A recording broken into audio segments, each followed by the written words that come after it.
Yang kita bicarakan sekarang bukan soal politik, tetapi cara berpikir politis itu soalnya tuh. Kalau soal politik kita tahu bahwa dari awal saya menginginkan 0% threshold itu, 0%. Pada Anies saya pernah bilang tuh, ngapain lu minta gue dukung lu dukung dulu 0% itu. Ini terjadi karena berebut 20%. Debat itu terjadi karena berebut celah yang kecil itu 20%. Maka terjadi persekongkolan kebusukan bahkan itu. Saya pernah kritik, apa mungkin PKS koalisi dengan PDIP? Jelas ijtihadnya berbeda tuh. Kalau di pilkada ada nih sekarang nih, ada beberapa juga. Iya. Sebelumnya ada juga. Betul, deskripsinya ada tapi normativitinya mestinya nggak ada itu, kan kacau itu. Ya sekarang itu soal normativity itu.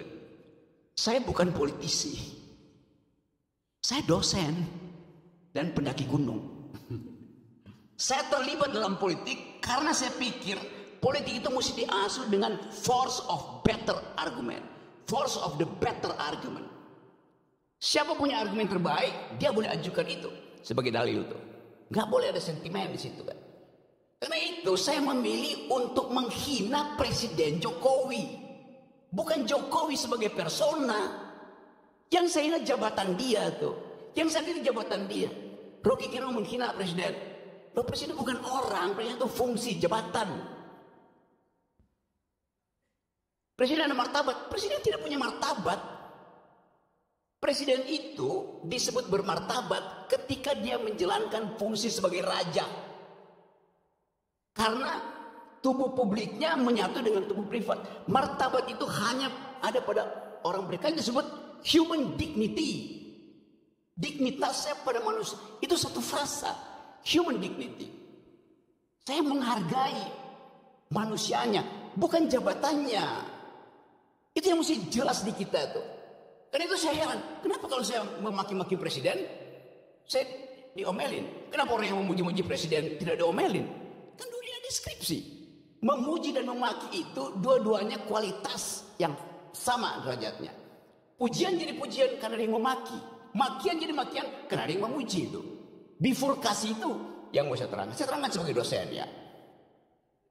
Poin itu tuh. Jadi kalau saya kasih kritik betul-betul metodologis. Apakah saya benci pada Presiden Jokowi? Enggak. Kaisang menikah. Saya diundang oleh keluarga Jokowi. Di mana? Anies telepon dari Jogja. Rok, lu di mana, Rok? Kenapa? Gue ini udah 3 jam nggak bisa ketemuin Jokowi itu. Karena mesti ngantri. Gue bilang gue diundang malam hari ya. Bisa langsung masuk. Gak ada problem. Gibran datang ke rumah saya. Om Rocky saya mau belajar. Duduk di situ lu kalau mau belajar tuh. Kasih saya kritik Om Rocky. Dengar saya kritik. Siapa yang saya kritik? Bobi Nasution saya kritik. Sebagai apa Om? Sebagai gubernur. Anda belum saya kritik karena belum jadi wali kota. Belum jadi wakil presiden. Pada waktu itu dia adalah wali kota. Saya kritik yuk. Dia ngaku bahwa setiap Sabtu berbagai macam menteri datang dia kasih duit supaya solusi lah. Yuk koruptor tuh. Saya kasih kritik. Dia gak marah. Karena saya terangkan saya kritik kamu karena saya tanya. You datang sebagai apa? Sebagai wali kota. Ya mendua Om. Saya juga datang karena saya bosan ikut kuliah-kuliah di sekolah PDIP. Dia bilang begitu. Ini semua. Kamu terangin semua. Setiap minggu menteri datang maksudnya apa itu? Ya udah, you nggak usah tanya itu. Jadi saya mau terangkan itu dalam posisi saya sebagai kritikus. Saya mau menjadi kritikus. Orang-orang yang jadi pejabat nggak mau saya menjadi kritikus saja. Kenapa saya mau jadi kritikus itu? Jadi saya mau jujur katakan itu. Jadi tidak semua yang kotor itu tidak berguna. Saya kasih ilustrasi. Satu waktu saya naik ke Himalaya, Gunung Himalaya. Di ketinggian kira-kira 5.000 meter, 5.500. Saya kehabisan, kehilangan orientasi. Suhu udah turun minus 20. Pos terakhir itu saya tinggalkan 3 jam. Gak dapat lagi di house untuk nginep itu. Bayangin, minus 20. Angin 90. Kalau buka handskun itu, namanya kaos tangan itu kayak jarum masuknya di situ. Luka itu. oleh butir es itu. Lalu kita cari akal bagaimana caranya. Tidak ada tempat menginap di situ. Dapat kandang yak. Yak itu adalah binatang endemi Himalaya, itu kayak banteng kecil gitu. Kalau banteng gede adanya di tempat Bu Mega. Ini banteng kecil, rambutnya panjang. Kita kumpulin kotorannya, tai yak itu. Saya tidur di situ tuh. Kotoran itu berguna untuk menyelamatkan saya tuh. Tidak semua yang najis itu tidak berguna. Apalagi dalam politik gitu kan. Yang sepenuhnya adalah najis itu. Jadi saya mau terangkan itu dalam upaya untuk membekali negeri ini dengan pengetahuan. Rocky Gerung nggak berguna buat bangsa. 2 minggu lalu saya pulang dari Paris bawa medali emas buat Indonesia.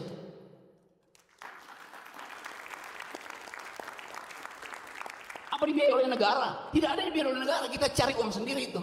Yang dibiayai negara itu justru diambil oleh menteri-menteri yang datang di situ dengan tagline Olimpik, padahal saya tahu dia nggak punya cabang olahraga. Lalu saya puji Jokowi dari situ. Terima kasih Pak Jokowi karena memungkinkan saya membawa pulang medali emas tuh. Saya dibully di sini. Ngapain lo puji-puji Jokowi? Pulang sorry ya. Dia presiden saya ketika saya ada di luar negeri yang menang Indonesia. Saya ikut upacara bendera. Kenapa saya nggak mau bilang terima kasih pada Jokowi? Kan itu yang kita sebut value, kejujuran dalam berpolitik, gitu kan. Saya nggak punya hal, nggak punya masalah lain dengan pemerintah. Saya punya masalah dengan kebijakan yang mereka buat. Yang sebut kebijakannya itu dungu. Buktikannya sebaliknya kan. Bahkan saya bilang pada itu Jokowi sebagai presiden adalah bajingan tolol. Satu, PDIP marahin saya, dilaporin ke polisi. Saya kasih kuliah di Jogja, saya dilemparin botol di kepala saya tuh. Saya bilang, kenapa kalian marah? Saya cuma terangkan itu supaya kalian tahu bahwa yang saya ketik kebijakannya presiden, bukan Jokowinya ansih. As a person, nggak ada urusan saya dengan. Saya berbaik-baik dengan Pak Jokowi sebagai manusia, dengan Pak Prabowo, dengan Pak SBY segala macam tuh. Zaman SBY saya paling keras kritik beliau tuh. Sekarang tiap minggu saya diskusi tentang politik global dengan SBY, nggak ada soal. Jadi saya mau pisahkan antara mental seorang yang mampu untuk memisahkan pengetahuan dia tentang kebijakan dan penghormatan dia kepada persona. Itu dasarnya. Jadi sekali lagi, saya tetap akan kasih kritik. Apapun itu hak saya. Dan tidak mungkin saya dipidana kalau saya caci maki Jokowi atau saya memuji Jokowi. Pasal itu nggak ada lagi. Tidak ada pasal penghinaan presiden. Udah hilang.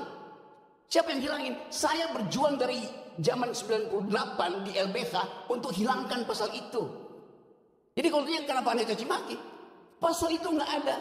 Kenapa dia? Saya yang kita di LBH Bu Yung Nasution. Saya penasihat ahli Bu Yung Nasution dalam soal-soal untuk membereskan demokrasi kita. Jadi dari 98 saya tahu akal pikiran tentang perubahan konstitusi itu. Anda caci maki aja, nggak akan Anda dipidana. Karena rakyat Indonesia melalui ketetapan MPR mengerti bahwa presiden itu bukan orang, dia fungsi, dia jabatan publik. Tidak boleh dilekatkan pada dia prinsip-prinsip pada hukum pidana, nggak bisa.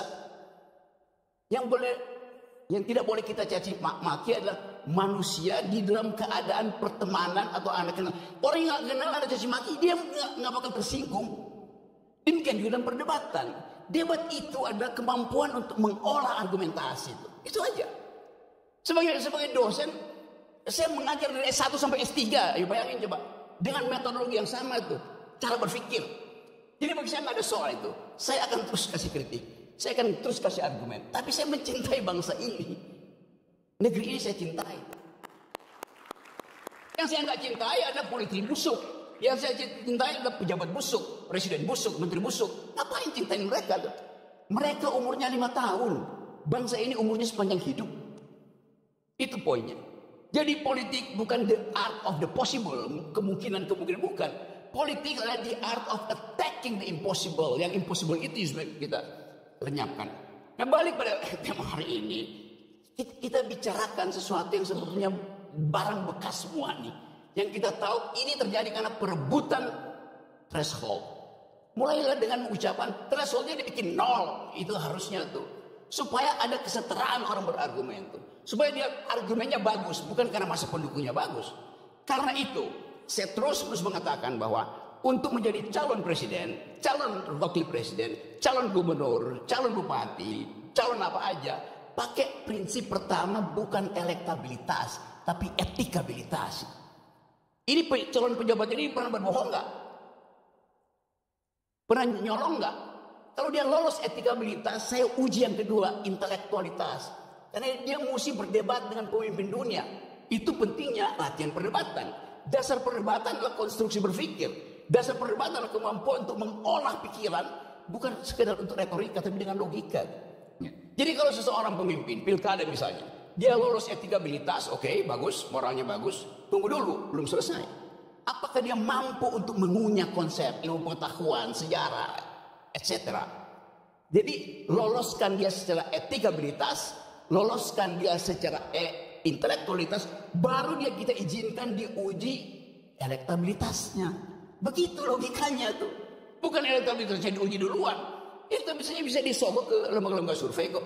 Nah, saya ingin didik bangsa ini sebagai seorang yang memilih profesi dosen guru supaya jujur dalam berargumentasi.